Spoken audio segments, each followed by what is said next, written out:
இறைவா சேனலுக்காக தனிப்பட்ட முறையில் 2026 இந்த ஜூலை மாதம் 12 ராசிக்காரர்களுக்கு எப்படிப்பட்ட சாதக பாதகங்களை தரப்போகிறது என்பதை இப்பொழுது தனித்தனியாக பார்க்கலாம். ரிஷபம். ரிஷபராசிக்காரர்களுக்கு பண வரவிற்கு அபாரமான அமைப்புகள் இப்போது இந்த ஜூலை மாதத்தில் இருக்குது.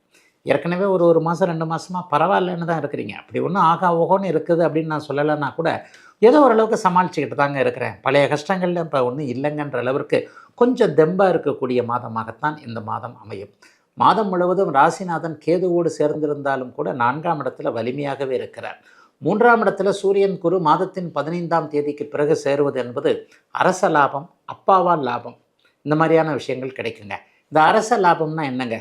கவர்மெண்ட்டில் ஏதாவது அனுமதி கேட்டிருந்தது, பட்டா கட்டா வாங்குறதுக்காக அலைஞ்சிக்கிட்டு இருந்தது, அந்த ஆஃபீஸர் ஒத்துக்க மாட்டேன்றார், இந்த ஆஃபீஸர் ஒத்துக்க மாட்டேன்றார், லஞ்சம் கேட்குறாரு, அதை கேட்குறாரு, இதை கேட்குறாருன்னு இருந்த விஷயங்கள்லாம் இந்த மாதம் 15ஆம் தேதிக்கு பிறகு ரிஷபராசிக்காரர்களுக்கு சுமூகமாக முடியக்கூடிய தன்மைகள் உண்டு. நல்ல அறிமுகம் கிடைக்கும். Good introduce.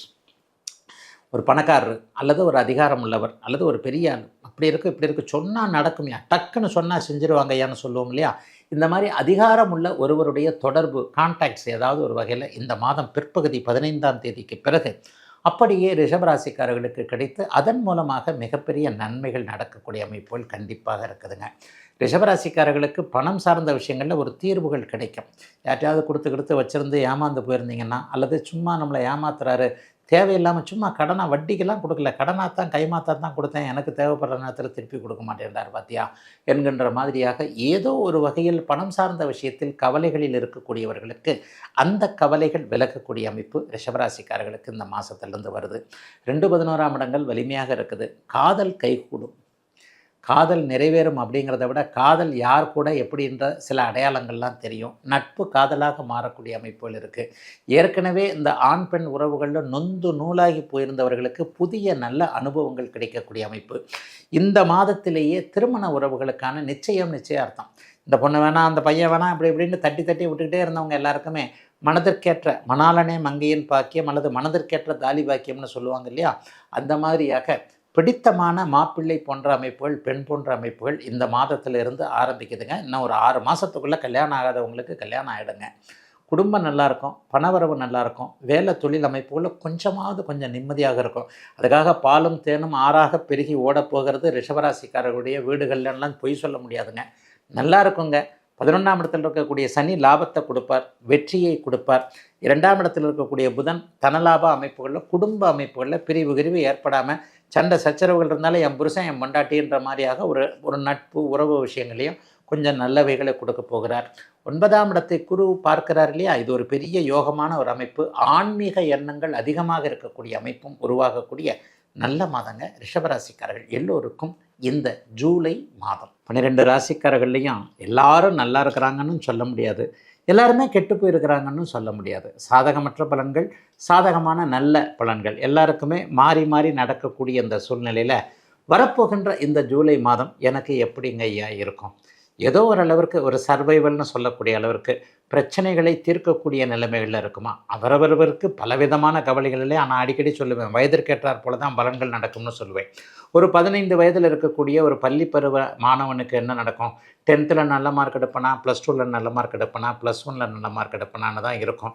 அதை ஒரு 2 வருஷம் 3 வருஷம் தாண்டிட்டா காலேஜ் வாழ்க்கை நல்லா இருக்குமா? காலேஜை விட்டு கரெக்டாக செமஸ்டர் அரியர் எதுவும் வைக்காமல் நான் கரெக்டாக வெளியே போவேனா அப்படின்ற மாதிரியாக அந்த பதின்ம பருவம்னு சொல்லப்படக்கூடிய 20 வயதுகளுக்கு உட்பட்ட பருவத்தில் இருக்கும். 20 வயதை தாண்டியாச்சுன்னா என்ன வரும்? லவ் தான், வேற என்ன? சோஷியல் மீடியாவில் அப்படி பண்ணலாம், இப்படி பண்ணலாம், இன்ஸ்டாகிராமில் அப்படி ரீல்ஸ் போடலாம், அது போடலாம், இது போடலாம், ஆணை கவரலாம், பெண்ணை கவரலாம், ஆண் வேணும் பெண் வேணுன்ற மாதிரியாக காதலன் காதலி உறவுகள். இதே 30-35 வயசாச்சுன்னா கொஞ்சம் வாழ்க்கையை பற்றின ஒரு கவலைகள் வரும். திருமணம் ஆகலையே, அல்லது திருமணமாகி இன்னும் செட்டில் ஆகலையே, ஒரு வீடு வாங்கலையே, வண்டி வாங்கலையே, வாகனம் வாங்கலையே, அல்லது குழந்தைகள் இப்போ தான் 2 இவ்வளோ தான் சின்ன குழந்தைகளாக இருக்குது, இதை நல்லா வளர்த்து ஆளாக்கணுமேன்ட்டு அவரவருடைய வயதிற்கேற்றார் போல தான் 12 ராசிக்காரர்களுக்கும் விதவிதமான கவலைகள் எல்லாம் இருக்கின்றன என்பது தாங்க உண்மை. உண்மையிலேயே சோஷியல் மீடியாவை அதிகம் பார்க்கறது ஒரு 35 வயது மேற்பட்டு ஒரு 50 வயதுகளில் இருக்கக்கூடிய இந்த பருவ வயதுக்காரர்கள் தான் இந்த ராசி பலன் வீடியோக்கள். அதை ஒன்று அடிக்கடி உண்மையில் ஒன்று சொல்லுவேன், அஷ்டமச்சனி ஜென்மச்சனி நடக்கக்கூடியவர்கள் மட்டும்தான் அதிகமாக ராசி பலன்கள் வீடியோ கண்டிப்பாக பார்ப்பீங்க. உண்மையிலே பாருங்கள், இப்போ சிம்மராசிக்காரர்களும் மீனராசிக்காரர்களும் தான் அதிகமாக ராசி பலன் வீடியோக்கள் பார்ப்பீங்க. கீழே கமெண்ட்டில் பார்த்தாலே தெரியும்.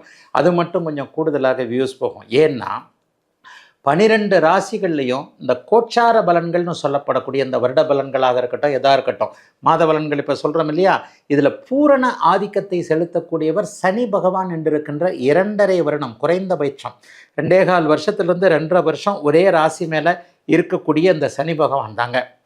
அதனால தாங்க சனினாலே கொஞ்சம் பயமாக இருக்குது. சூரியன் 1 மாதத்தில் கடந்துருவார், 1.5 மாதத்தில் செவ்வாய் கடப்பார் ஒரு ராசியை. ஒரு ராசின்றது ஒரு 12 ராசிகளில் ஒவ்வொரு ராசிலையும், இப்போ உங்கள் ராசி ஒரு உதாரணமாக நீங்கள் தனுசு ராசின்னு வைங்க.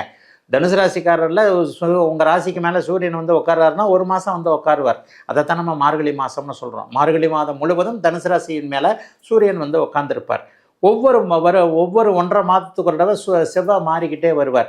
15 அல்லது 20 நாட்களுக்கு ஒரு முறை, 20 அல்லது 25 நாட்களுக்கு ஒரு முறை புதனும் சுக்கிரனும் மாறிக்கிட்டே வருவாங்க. அப்போ சூரியன், புதன், சுக்கிரன், செவ்வாய் இவர்கள் தான் மாதாந்திர கிரகங்கள்.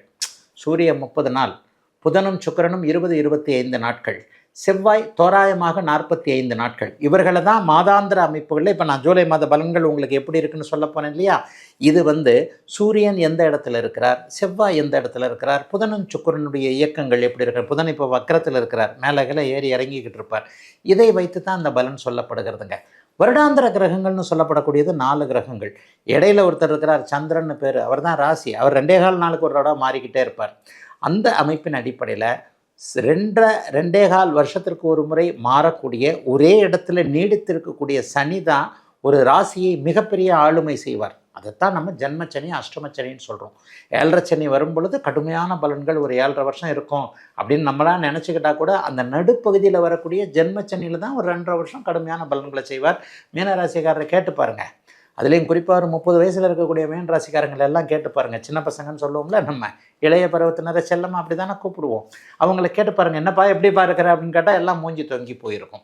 ஆக இந்த ஜென்மச்சனி அமைப்புகள் மற்றும் இப்போது சிம்மராசிக்காரர்களுக்கு ஏதோ ஒரு வகையில் இடிக்குது கடிக்குதுன்ற மாதிரி அவங்களுக்கு அஷ்டமச்சனியில் இப்போ குறிப்பாக போன வருஷம் ஃபுல்லாக சிம்மராசிக்காரங்க மக நட்சத்திரக்காரங்க நல்லால, இப்போ பூர நட்சத்திரக்காரங்களுக்கு கொஞ்சம் கொஞ்சம் பாதிப்புகள் இருக்குது. ஆக வருடாந்திர கிரகங்களான சனி, ராகு, கேது, குரு ஆகிய 4 கிரகங்களுடைய அமைப்பை வைத்து வருட ராசி பலன்கள், வருட பெயர்ச்சி பலன்கள் சொல்லப்படுகின்றன.